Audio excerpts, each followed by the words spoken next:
दोस्तों, मैं अजीत चारण श्री करनी क्लासेस यूट्यूब चैनल पे आपका स्वागत करता हूं।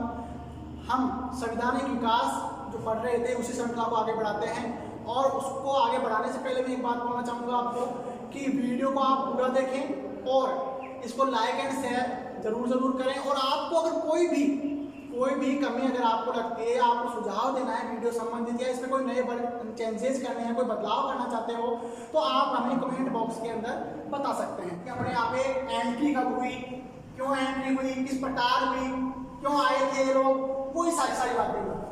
देखिए, अगर अपन बात करें ब्रिटिश ईस्ट इंडिया कंपनी की, कब आई? 1600 में। 1600 में सबको पता है 1600 में कौन सी डेट थी? 31 दिसंबर 1600 को ब्रिटिश ईस्ट इंडिया कंपनी अपने यहाँ पे भारत में आई। ठीक है, क्यों आई साहब? व्यापार करने के उद्देश्य से।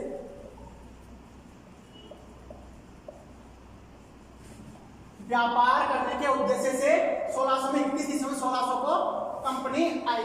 ठीक है, अब इस आने के लिए क्या प्रावधान किए गए थे वो देखिए। ब्रिटिश महारानी, अच्छे से पॉइंट्सों को नोट करते रहना आप। ब्रिटिश महारानी एलिजाबेथ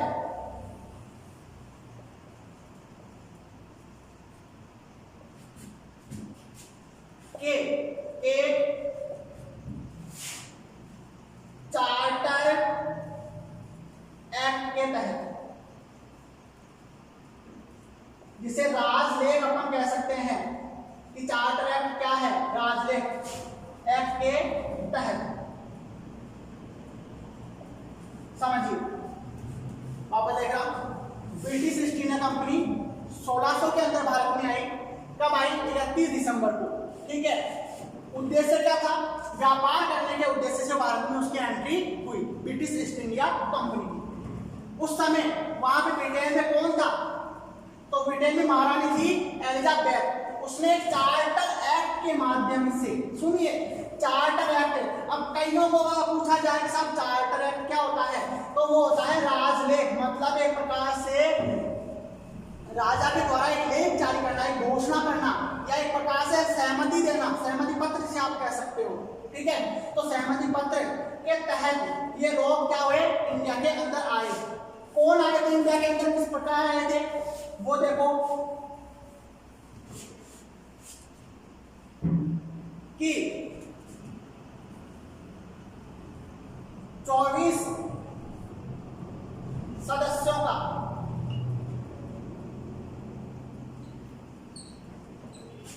एक दल, 24 सदस्यों का एक दल, इसका था ब्रिटिश ईस्ट इंडिया कंपनी का। क्योंकि देखो, एक बात आप अच्छे से ध्यान रखना, व्यापार करने आए थे पर किसके लिए? ब्रिटिश सरकार के लिए, खुद के लिए नहीं। किसके लिए आए थे व्यापार करने के लिए? ब्रिटिश सरकार के लिए व्यापार करने के लिए आए थे। कितने सदस्यों का दल बना था? शुरुआत में 24 सदस्यों का दल बना था, जिसे क्या नाम दिया गया? बोर्ड ऑफ डायरेक्टर्स, जिसे आप निदेशक मंडल भी कह सकते हैं। क्या नाम दिया गया उसको? बोर्ड ऑफ डायरेक्टर, जिसे आप निदेशक मंडल का नाम या संचालक मंडल का नाम भी आप दे सकते हैं। ठीक है साहब, कि अब आपका लोगों कहानी देखो, बिल्कुल सीधे शब्दों में बता रहा हूं कि 31 दिसंबर 1600 को कंपनी भारत में आई। ठीक है, भारत में किसके माध्यम से आई? कि महारानी एलिजाबेथ ने एक चार्टर्ड एक्ट, राजलेख के द्वारा एक कंपनी जो ब्रिटिश ईस्ट इंडिया कंपनी थी, इसको अधिकृत किया। मैं वापस सुना शब्द को, अधिकृत किया। अधिकृत मतलब परमिशन दी। कहां पर? पूर्वी देशों में। मैं यहाँ पे सुन लेना, मैंने शब्द यूज किया है पूर्वी देशों में व्यापार करने की अनुमति। पूर्वी देशों में व्यापार करने की अनुमति किसने दी? महारानी एलिजाबेथ ने। किसके माध्यम से? जैसे अभी तक आपने पढ़ा है चार्टर एक्ट, राजलेख के माध्यम से। कितने दल का सदस्य बनाया, वो सदस्यों का दल बनाया गया? 24 सदस्यों का दल बनाया गया। क्या नाम दिया गया उसको? बोर्ड ऑफ डायरेक्टर्स, निदेशक मंडल। इस बोर्ड ऑफ डायरेक्टर का मुख्यालय कहां पे बनाया गया? मुख्यालय कहां बनाया गया? लंदन में बनाया गया। क्योंकि ये सीधा क्वेश्चन आया हुआ है एग्जाम में कि बोर्ड ऑफ डायरेक्टर का मुख्यालय कहां पर था, तो वो था लंदन में। ठीक है, बोर्ड ऑफ डायरेक्टर का मुख्यालय लंदन में बनाया गया। कहां पर व्यापार करने की अनुमति दी गई बोर्ड ऑफ डायरेक्टर को? पूर्वी देशों के अंदर। कहां पर? पूर्वी देशों के अंदर।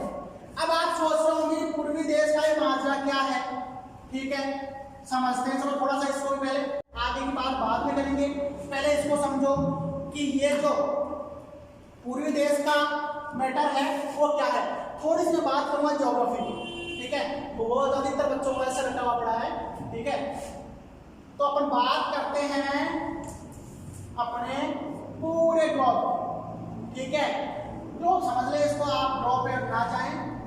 ठीक है, अब देखो अपन इसके 4 दिशाएं बांट लेते हैं। ठीक है, उत्तर, दक्षिण, पश्चिम और पूर्व, हो गई सब 4 दिशाएं। ठीक है, मैं बात कर रहा हूं, तो आप ये समझ रहे कौन से कहां लेके जा रहे हैं, कहां से कहां नहीं लेके जा रहा हूं मैं सिर्फ और सिर्फ इस बात को क्लियर कर रहा हूं क्योंकि मेरे को पता है कई बच्चों के दिमाग में आ रहा हूं पूर्वी देश कैसे, पूर्वी कहां हुआ, वो तो ये तो पश्चिम हो गया। ठीक है, क्योंकि ब्रिटेन लंदन की बात करते हैं तो पश्चिम दिशा में आ रहा है, पूर्वी दिशा में कहां से आ रहा है भारत में? अगर अपन वर्ल्ड का मैप उठा के देखते हैं तो मैं उसी बात को क्लियर कर रहा हूं कि साहब कैसे है पूर्वी देश। अगर अपन बात करें लंदन की, ब्रिटेन की, तो वो अपनी सीधी सीधी ग्रीनिच रेखा के पास में आएगा। यहाँ पे क्या आएगा? लंदन। वर्ल्ड के मैप की बात कर रहा हूं मैं। ठीक है, और अपने इंडिया की बात करते हैं तो वो यहाँ पर। ठीक है, अब आओ टॉपिक में ऊपर कि पूर्वी देशों के अंदर ये पश्चिम है, ये पूर्व है। ठीक है, पूर्व देश वाली बात सोचनी कहां से है? यहां पर बैठकर, इस जगह बैठकर। ठीक है, लंदन में बैठकर अगर वो मान लो भारत को देखेंगे तो कौन सी दिशा हुई? पूर्वी दिशा हुई या नहीं हुई? अपने को यहां से इधर नहीं देखना है, इधर से यहां पर देखना है कि पूर्वी देशों के अंदर यहां पर से इनको बोर्ड ऑफ डायरेक्टर को क्या दिया गया? यहां से इनको महारानी एलिजाबेथ के द्वारा चार्टर एक्ट के माध्यम से, एक राजलेख के माध्यम से भारत में, मतलब पूर्वी देशों के अंदर, पूर्वी देशों के अंतर्गत व्यापार करने की अनुमति दी गई।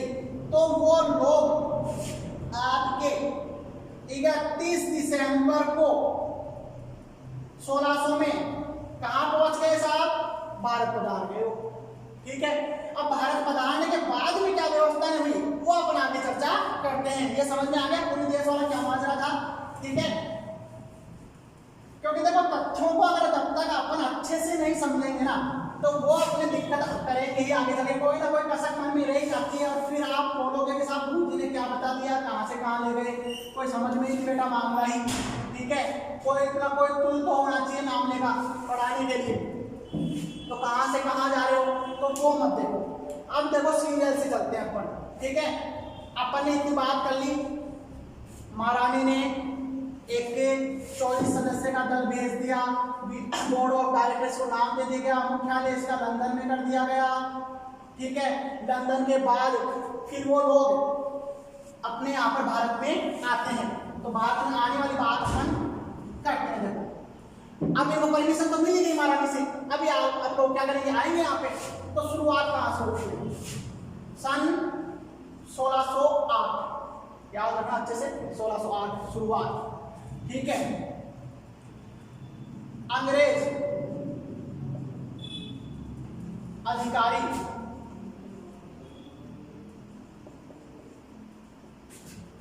सर विलियम हॉकिंस, मैं किसी कुकर का नाम नहीं ले रहा हूं भाई, कोई मजाक में नहीं ना लेते अन्यथा, ये सर विलियम हॉकिंस उस बंदे का नाम था। कौन से बंदे का? जो शुरुआत में कहाँ आया था? भारत आया था। किसके तरफ से? ईस्ट इंडिया कंपनी की तरफ से। क्यों आया था? परमिशन लेने के लिए। परमिशन बोले तो इजाजत, इजाजत बोले तो अनुमति, किसकी? व्यापार करने की। ठीक है, अनुमति लेने आया था। कौन आया था? अंग्रेज अधिकारी सर विलियम हॉकिंस 1608 में आया। अब 1608 में ये आया तो आपको एक बात ध्यान रखनी है कि जब 1600 का टाइम था उस समय यहाँ पे भारत में किसका शासन था? याद करो थोड़ा। मुगल बादशाह अकबर का। जब कंपनी आई थी, ठीक है, जब कंपनी बनाई गई थी अकबर का, और अकबर का शासनकाल 1605 तक रहा। इसका मतलब 1605 के बाद में अकबर तो नहीं रहा, कौन आ गया? जहांगीर आ गया। अच्छा खासा नाम था। इसकी कहानी बहुत शानदार है। इतिहास पढ़ोगे आप लोग, जब आपको इतिहास वाले सर बताएंगे कि क्या था जहांगीर, बहुत अच्छी स्टोरी है इसकी, सुनना। रसीला इंसान था, बढ़िया। तो अपन इसकी बात नहीं करेंगे। अंग्रेज अधिकारी आ गया साहब, सर विलियम हॉकिंस। किससे मिला? मैंने बताया 1605 के बाद किसका शासन आ गया? जहांगीर का। तो मुगल बादशाह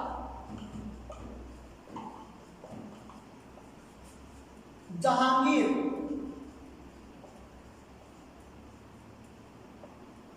जहांगीर से मिला। कहां पे मिला?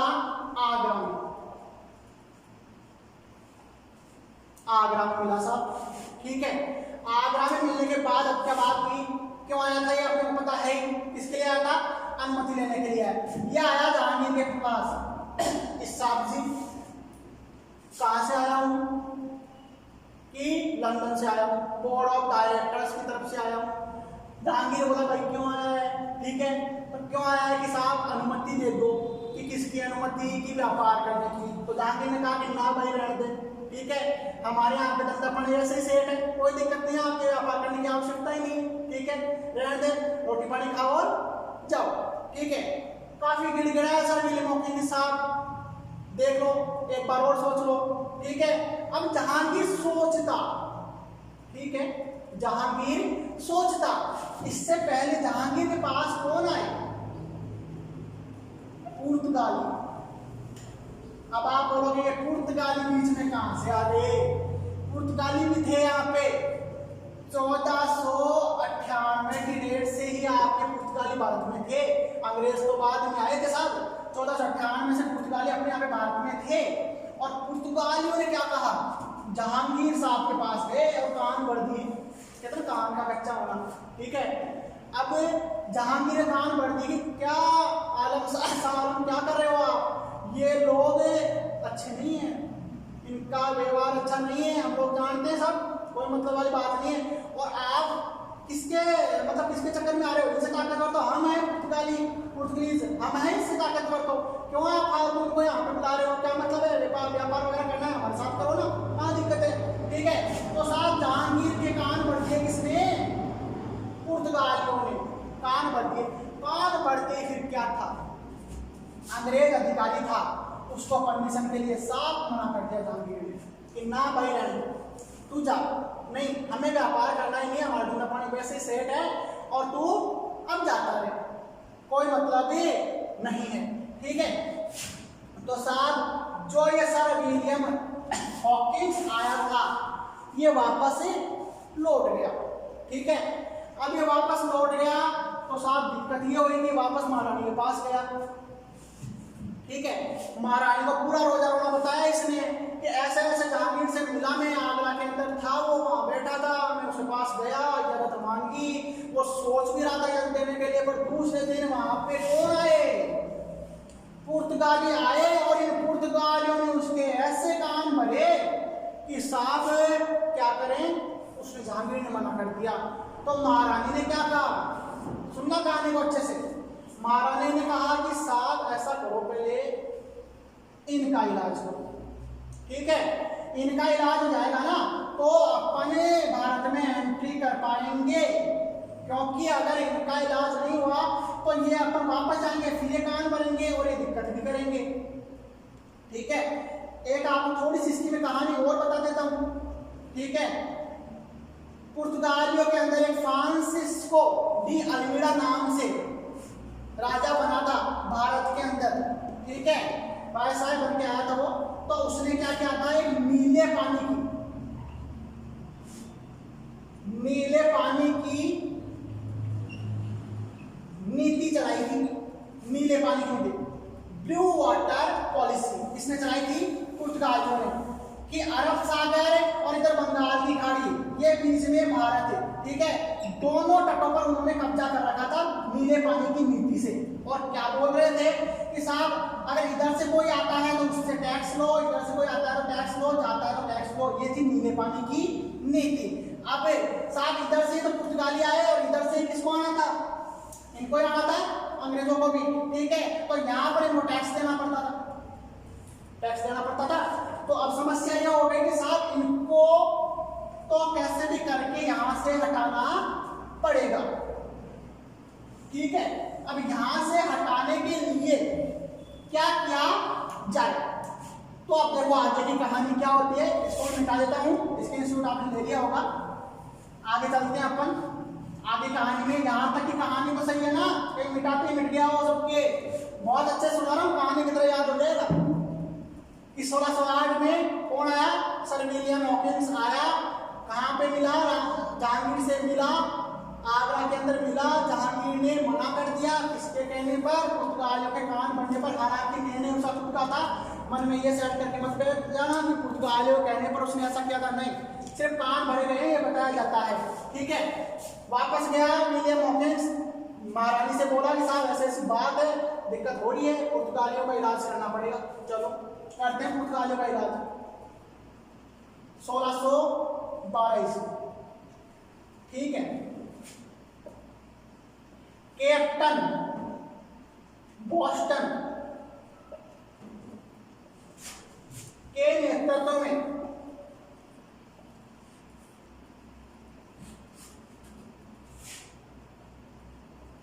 पुर्तगालियों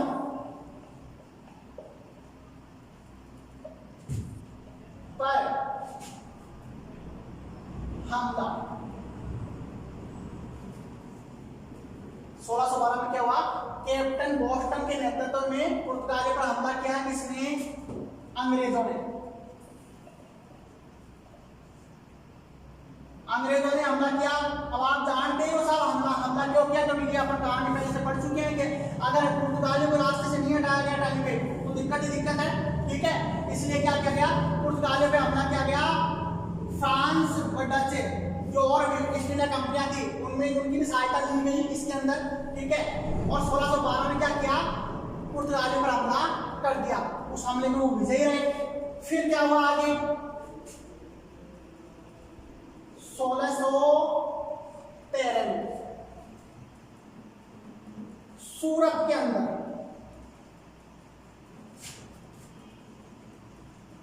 अपनी प्रथम व्यापारिक कोठी स्थापित की। कोठी से आप आज से कर सकते हो केंद्र, जिसे आप व्यापारिक केंद्र भी कह सकते हो, समझो इसको अच्छे से। 1612 में क्या हुआ, कैप्टन बॉस्टन के नेतृत्व में अंग्रेजों ने पुर्तगालियों पर हमला किया, ठीक है। फिर हमले में विजय रहे और 1613 में उन्होंने क्या किया, सूरत में अपनी प्रथम व्यापारिक केंद्र, सूरत कहां पर है, भारत में ही है साहब, ये तो ध्यान रखना, ठीक है। तो सूरत में क्या कर दिया, अपना प्रथम व्यापारिक कोठी इन्होंने स्थापित कर ली, मतलब प्रथम व्यापारिक केंद्र 1613 में इन्होंने बना लिया। ठीक है, पर बात वहीं पे अटकी हुई है। कहां पे अटकी हुई है? इजाजत पर। इजाजत, अनुमति, क्या इन लोगों के पास अनुमति है क्या? नहीं है, क्योंकि जहांगीर बाबा ने मना कर दिया था। ठीक है, तो अनुमति की तो इनको आवश्यकता भी है ही। ठीक है, अनुमति बिना क्या कर लेंगे, यहाँ पर तो इन्होंने पुर्तगालियों के हरा के जबरदस्ती सूरत पर कब्जा तो कर लिया, व्यापारिक कोठी तो स्थापित कर ली, पर एंट्री होने के लिए तो चाहिए ना यहाँ पे, अपने आप पे मुगल बादशाहों का शासन था उस समय, और इतना आसान भी नहीं था कि उनको हराकर आप एंट्री कर जाओ। ठीक है, क्योंकि उनका भी उस समय अच्छा खासा सिक्का चलता था, तो अंग्रेज अच्छे से जानते थे ये लोग कि इनकी इजाजत के बिना अपन यहाँ पे ज्यादा दिन तक नहीं टिक पाएंगे। हालांकि अगर मान लो अपन प्रयास कर भी ले, पर फिर भी दिक्कत तो आई, इजाजत तो लेनी ही पड़ेगी। अब इजाजत लेने के लिए क्या घटनाक्रम हुआ, इसका आप स्क्रीनशॉट ले सकते हैं, देख लो। अब देखो उसमें क्या हुआ कि इजाजत लेने के लिए क्या किया गया। अब इजाजत लेने दूसरा बंदा भेजा जाएगा। हॉकिंस तो जाया है बेचारा, वो तो बोला मेरी तो बस की बात नहीं है, वो बंदा सीधा नहीं है। ठीक है, एक बात और याद रखना इसको पढ़ने से पहले, इंग्लिश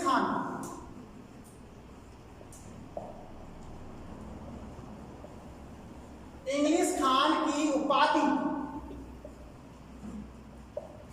दी गई थी हॉकिंस को।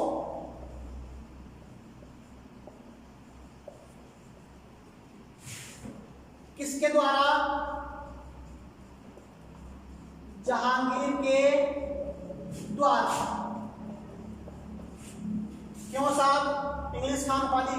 क्योंकि देखो अपने भारतीयों का इंग्लिश में हमेशा याद तंग रहा है। ठीक है, और कोई शानदार इंग्लिश बोलने वाला आ जाता है तो अपन वहीं पे ही रख दो। ठीक है, यार क्या बात है, कितनी शानदार इंग्लिश बोलता है। अब हॉकिंस जब आया था तो जहांगीर के पास में वो बड़े शानदार वाली इंग्लिश बोला, तो जहांगीर प्रसन्न होके क्या नाम रख दिया उसका, इंग्लिश खान की उपाधि दे रखी। उपाधि तो पहले ऐसे ही थी, क्या था, जब तो अनुच्छेद 18 आज वर्तमान संविधान में उपाधियों का अंत किया हुआ है, आपको पता होगा। ठीक है, पर उस समय उपाधि चलती थी तो इंग्लिश खान नाम दे दिया। किसको नाम दे दिया? हॉकिंस को। किसने दिया? जहांगीर ने दिया। याद रखना, क्वेश्चन आ सकता है, इंग्लिश खान उपाधि हॉकिंस को किसने दी थी? जहांगीर ने दी थी। ठीक है, ये अलग बात थी। अब आ जाओ वापस टॉपिक पे।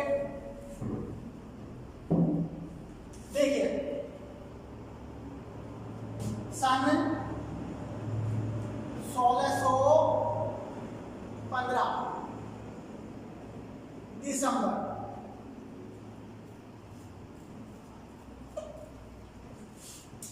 पहला बंदा कब आया था? 1608 में। ठीक है, हमला कब किया गया? 1612 में। प्रथम व्यापारिक केंद्र स्थापित कब किया गया? 1613 में। अब बात आ रही है 1615 की, दिसंबर 1615 की। ठीक है, कौन आया? रोता रोता सर टॉमस रो। रोता रोता कौन आया? Sir Thomas Roe. कौन था? अंग्रेज अधिकारी ही था साहब, अंग्रेज अधिकारी था, और दूत बनके किसकी तरफ से? ब्रिटिश ईस्ट इंडिया कंपनी की तरफ से आपके भारत में आता है सर टॉमस रो। और आपको एक बार बता दूं, सर टॉमस रो महारानी के सबसे विश्वास पात्र इंसानों में से एक था। इसीलिए महारानी ने सर टॉमस रो को नियुक्त किया था भारत में दूत बनकर भेजने के लिए, कि ये बंदा है जो कैसे भी रो कर मना मनु के कन्वेंस करके क्या करेगा? इजाजत ले आएगा। महारानी को पूरा पूरा विश्वास था, क्योंकि काबिल तारीफ बंदा था। ठीक है, अच्छा वक्ता था, बोलना अच्छा आता था। कहते हैं ना कि बोलना जिसको आता है वो कहीं नहीं ठगाएगा, क्योंकि बोलने में ही तो होता है सब कुछ। कला ही क्या है? बोलना है।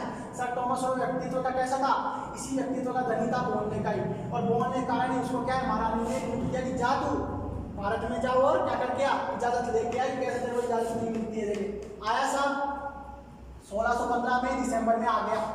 आगे देखो 10 जनवरी 1616,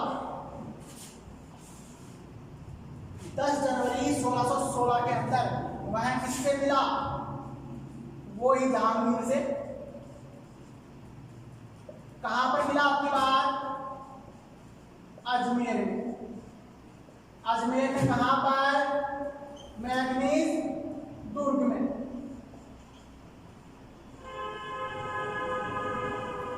जहां पर वही दुर्ग जहां पर हल्दीघाटी युद्ध की योजना बनाई गई थी, ठीक है, मैंगनीज दुर्ग जिसमें हल्दीघाटी युद्ध की योजना बनाई गई थी ना, वो ही वहां पर जहांगीर से कौन मिला, आपका सर टॉमस रो आके मिला, ठीक है।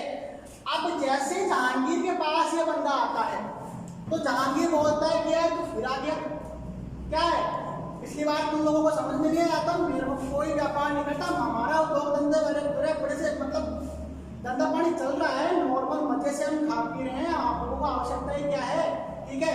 बार बार आ रहे हो, कभी कौन आ रहा है, कभी कौन आया, पहले कुकर आया था ओपनिंग से, और अब तो आया रोता टॉमस रो, ठीक है। तो मतलब क्या है, जब तुम लोगों को एक बार मना करके समझ में नहीं आता है, ठीक है।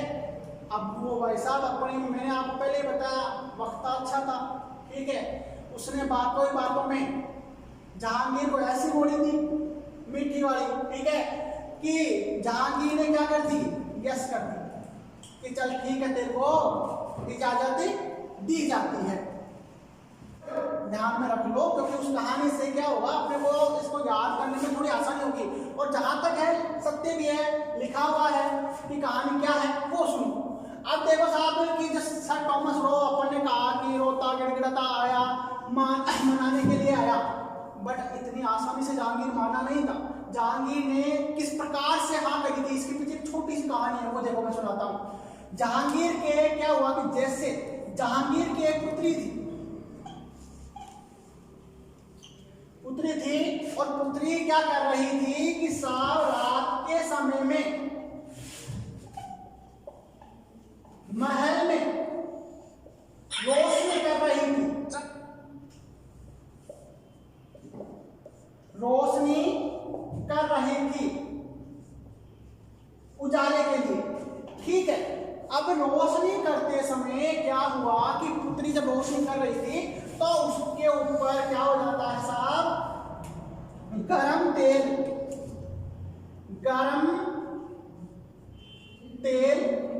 गिर जाता है।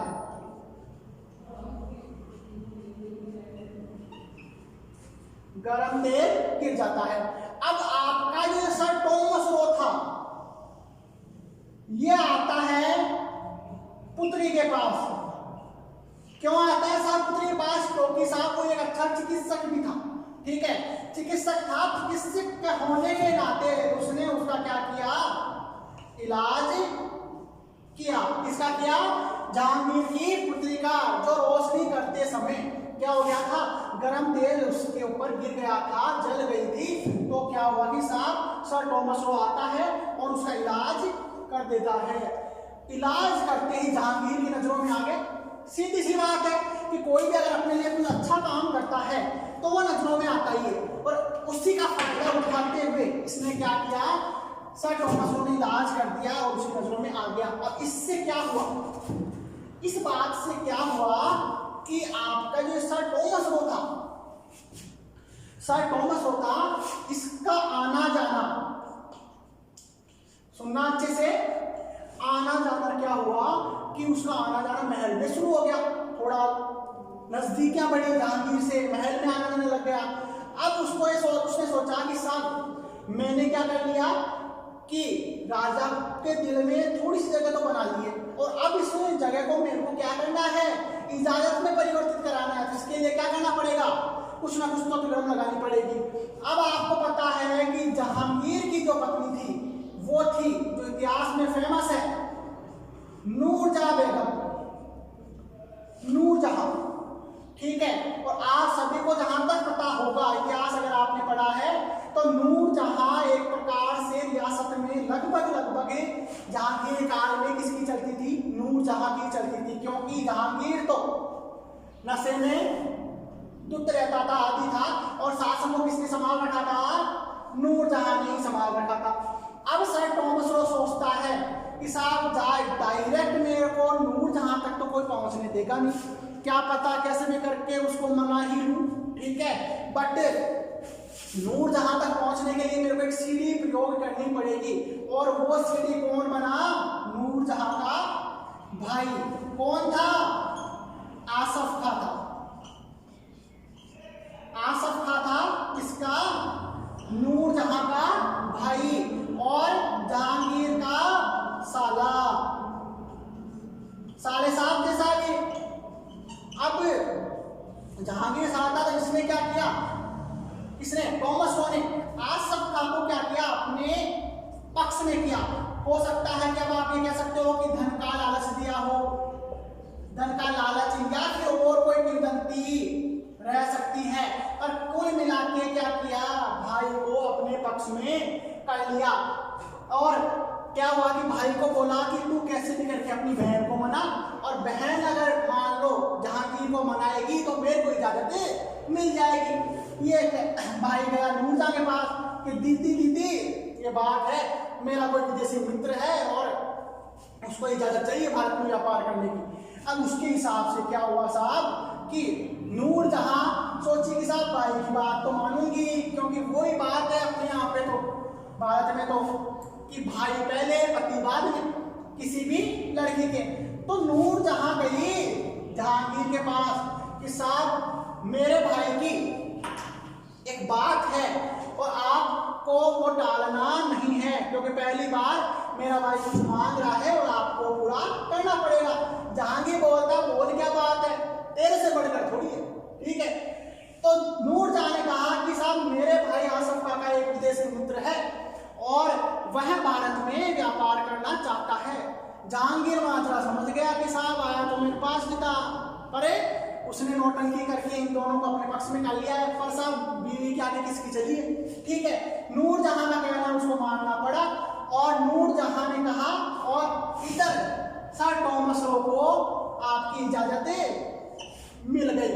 तो ये क्या आपके सर टॉमस रो को इजाजत मिलने की एक छोटी सी कहानी कि साहब उसने सर टॉमस रो ने क्या किया, पुत्री को बचाकर तो जहांगीर के दिल में जगह बनाई, और नूरजहां के भाई आसफ खां को अपने पक्ष में करके नूरजहां के तहत इजाजत अनुमति लेने में वह कामयाब हो गया। अब बात आती है आगे की प्रक्रिया अपन देखते हैं, उसमें क्या होता है वो देखिए। अब क्या होता है साहब, इजाजत तो मिल गई। अब इजाजत मिल गई तो सीधी सी बात है, कोई ना कोई अब घटनाक्रम तो नया तो चलेगा ही, ठीक है। आगे वो अपने व्यापारिक केंद्र स्थापित करेंगे, जैसा कि अपन पढ़ चुके हैं 1613 में सूरत में ऑलरेडी पहले ही वो अपनी एक व्यापारिक कोठी स्थापित कर चुके हैं, ठीक है। तो आगे अपन इसको देखो थोड़ा ड्रॉ करके समझने की कोशिश करते हैं। जैसे मान लो ये अगर अपन भारत को मान ले, ठीक है। अब क्या होता है कि इसमें यहां पर था सूरत, जिसमें 1613 में वो अपनी व्यापारिक कोठी स्थापित कर चुके हैं। फिर वो आगे चलते हैं साहब, जिसमें ये उस समय तो सूरत था, कौन सी प्रेसिडेंसी के अंतर्गत आता था, बंबई प्रेसिडेंसी के अंतर्गत, बंबई प्रेसिडेंसी के अंतर्गत ये आता था, ठीक है। अब दूसरे पर बात करते हैं कि नेक्स्ट दक्षिण भारत में इस जगह आपके एक जगह थी मछलीपट्टनम, या कई जगह इसका नाम मुसलीपट्टनम भी मिलता है, कई जगह इसका नाम मुसलीपट्टनम भी अपने को सुनने को मिलता है।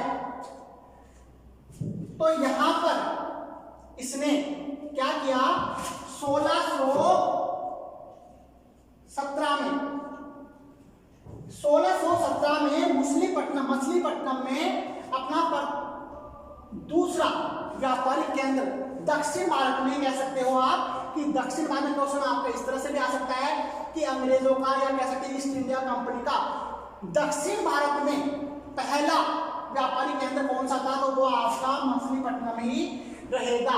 अब आप बात कर रहे हैं कि इसकी जो प्रेसिडेंसी कौन सी थी, तो वो प्रेसिडेंसी थी आपकी मद्रास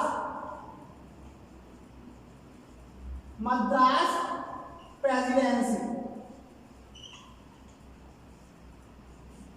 मद्रास प्रेसिडेंसी आती है और मद्रास प्रेसिडेंसी में 1617 के अंदर आपके दक्षिण भारत में पहला व्यापारिक केंद्र स्थापित अंग्रेज कर लेते हैं। फिर आप आगे बढ़ते हैं साहब, यहां पर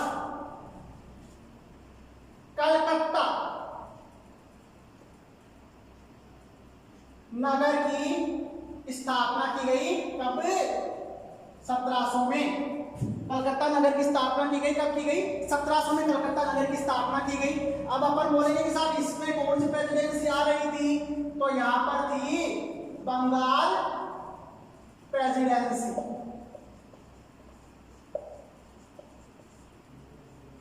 बंगाल प्रेसिडेंसी के दौरान यहां पर ये आ रही है। तो ये तो रही अपने प्रथम उन्होंने जो व्यापारिक केंद्र स्थापित यहां पर किए थे उसकी बात, ठीक है। अब आप देखो इसमें कि जो पहला आपका ये हो गया, दूसरा आपका मछलीपट्टनम हो गया और तीसरी प्रेसिडेंसी आपकी बंगाल हो गई, ठीक है। अब आगे देखते हैं घटनाक्रम क्या आता है साहब। चलो अब आता है आपके 1726 का एक्ट। 1726 का एक्ट आता है। इस 1726 के एक्ट को समझो, इसमें क्या किया गया था, पहली बार विकेंद्रीकरण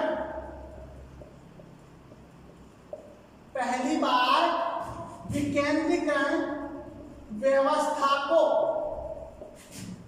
अपनाया गया था। पहली बार विकेंद्रीकरण व्यवस्था को अपनाया गया। अब समझिए पहले विकेंद्रीकरण और केंद्रीकरण क्या होता है, एक बार इसके ऊपर आप थोड़ी नजर डाल लें।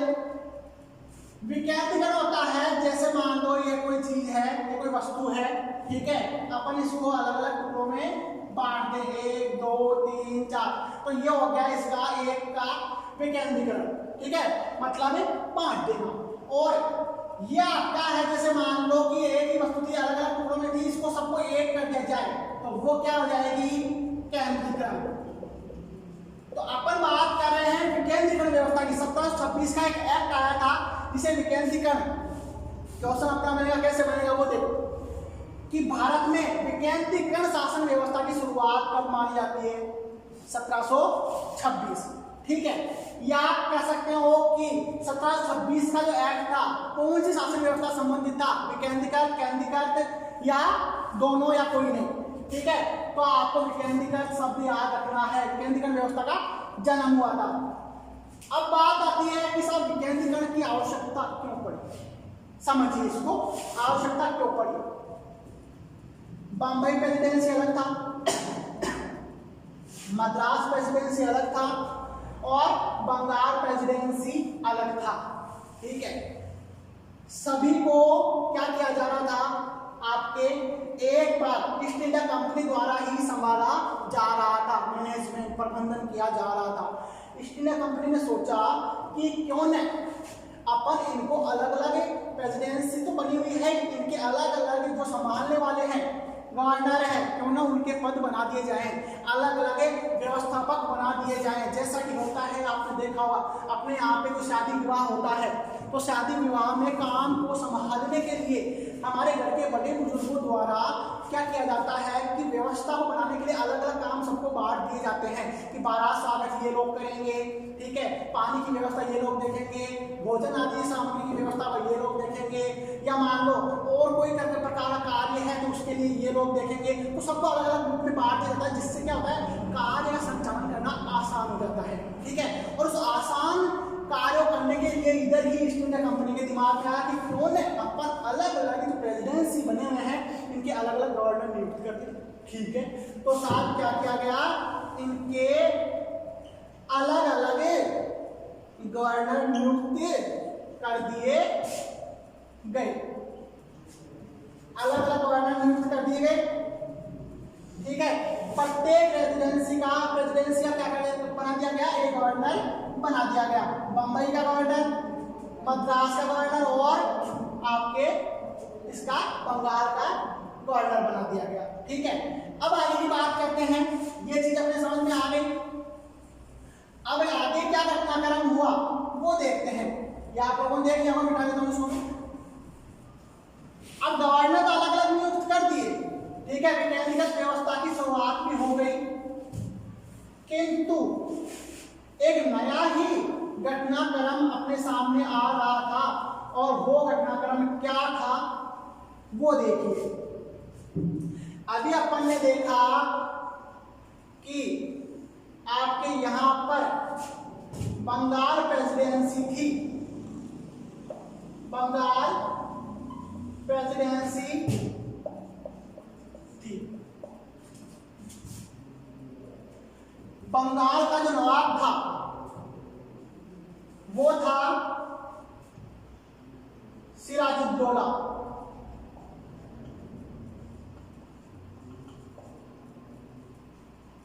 और बंगाल प्रेसिडेंसी का यहां पे जो गवर्नर था वो था रॉबर्ट क्लाइव।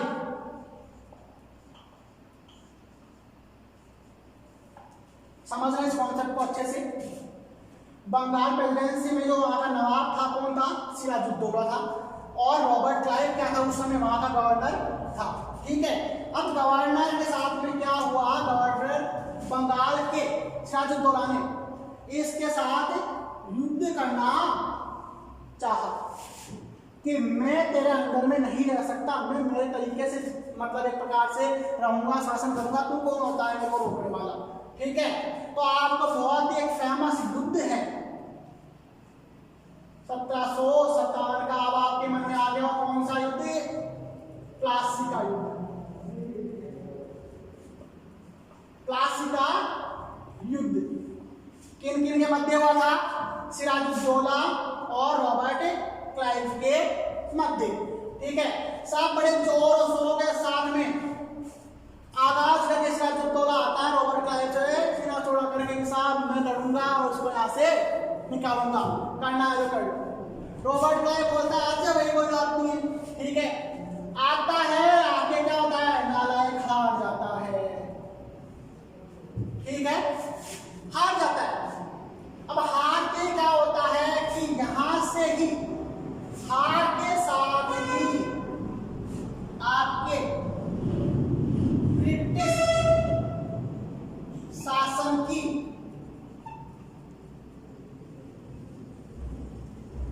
पहल मान ली जाती है।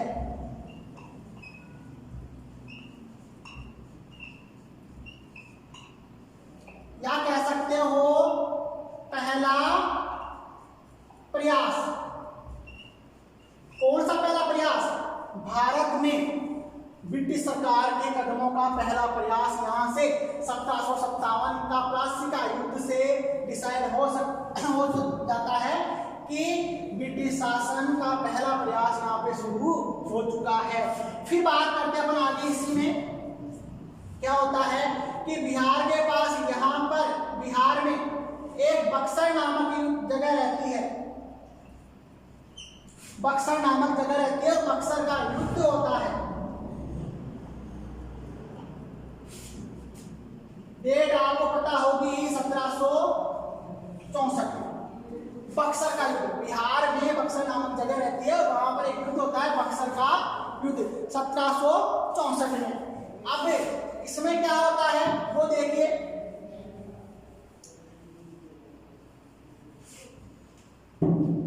जो बक्सर का युद्ध था इसके अंदर का युद्ध है, तो साहब बक्सर का युद्ध किनके मध्य हुआ था? तो इधर से भारत के तरफ से तो 3 संयुक्त सेनाएं थी, और आपका इधर से वो जो गवर्नर था ही, अंग्रेज अधिकारी था ही, ठीक है। अब देखिए इसमें 3 सेनाएं कौन कौन सी थी? दिल्ली, अवध और बंगाल की सेना। कौन कौन इनका नेतृत्व कर रहे थे वो देखिए, दिल्ली का मुगल बादशाह आलम, मुगल बादशाह आलम। अवध के थे आपके शुजा दौला, शुजा उद्दौला भी होता है, शुजा दौला भी है कई जगह। बंगाल का था मीर कासिम, और अंग्रेज अधिकारी जो था, अंग्रेज अधिकारी जो था वो कौन था? आपका मेजर मुनरो। कौन?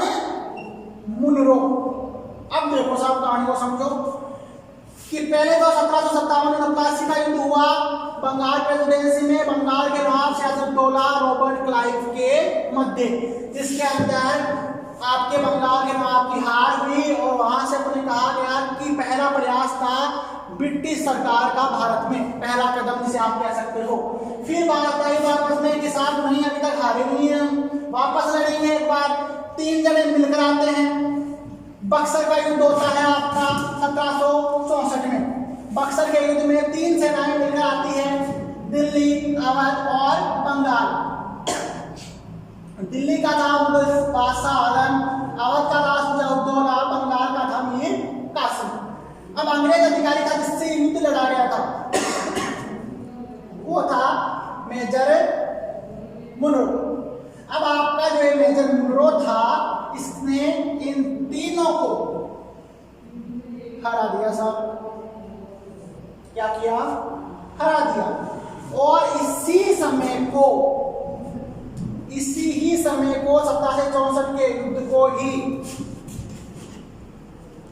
युग परिवर्तन का काल कहा गया है।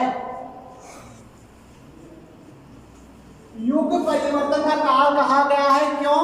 क्योंकि बक्सर के युद्ध के बाद ये कंफर्म हो गया था कि अब यहाँ पे ब्रिटिश सरकार की, या कह सकते हैं ईस्ट इंडिया कंपनी की शुरुआत हो चुकी है शासन के अंदर। ठीक है, तो ये थी अपनी कहानी जो आपके संवैधानिक विकास की थी कि संविधान का विकास जो हुआ है। तो ईस्ट इंडिया कंपनी कैसे आई, ईस्ट इंडिया कंपनी ने अपने भारत में कौन कौन सी जगहों पर अधिकार किए, किस प्रकार से किया, कौन कौन लोग थे, तो ये सारे कौन कौन से व्यापारिक केंद्र उन्होंने स्थापित किए, ये सारी बातें अपन ने पढ़ी। अब अपना जो नेक्स्ट वीडियो आएगा, मतलब नेक्स्ट क्लास जो अपनी आएगी, उसमें अपन पढ़ेंगे 1773। मतलब यहाँ से अपनी फिर क्या होगी, एक नई शुरुआत अपनी यहाँ से होगी। मतलब 1773 से अपन पढ़ना शुरू करेंगे कि 1773 से जो अपना संवैधानिक विकास शुरू होता है वो कैसा होता है। धन्यवाद। और आप कमेंट बॉक्स में जरूर बताइएगा कि आपको संवैधानिक विकास किस प्रकार से समझ में आया, क्या क्या आपको इसके अंदर कमी लगी वो आप कमेंट बॉक्स में बता सकते हैं। हम उसका अच्छे से और बेहतर करने का, सुधार करने का कोशिश करेंगे। धन्यवाद।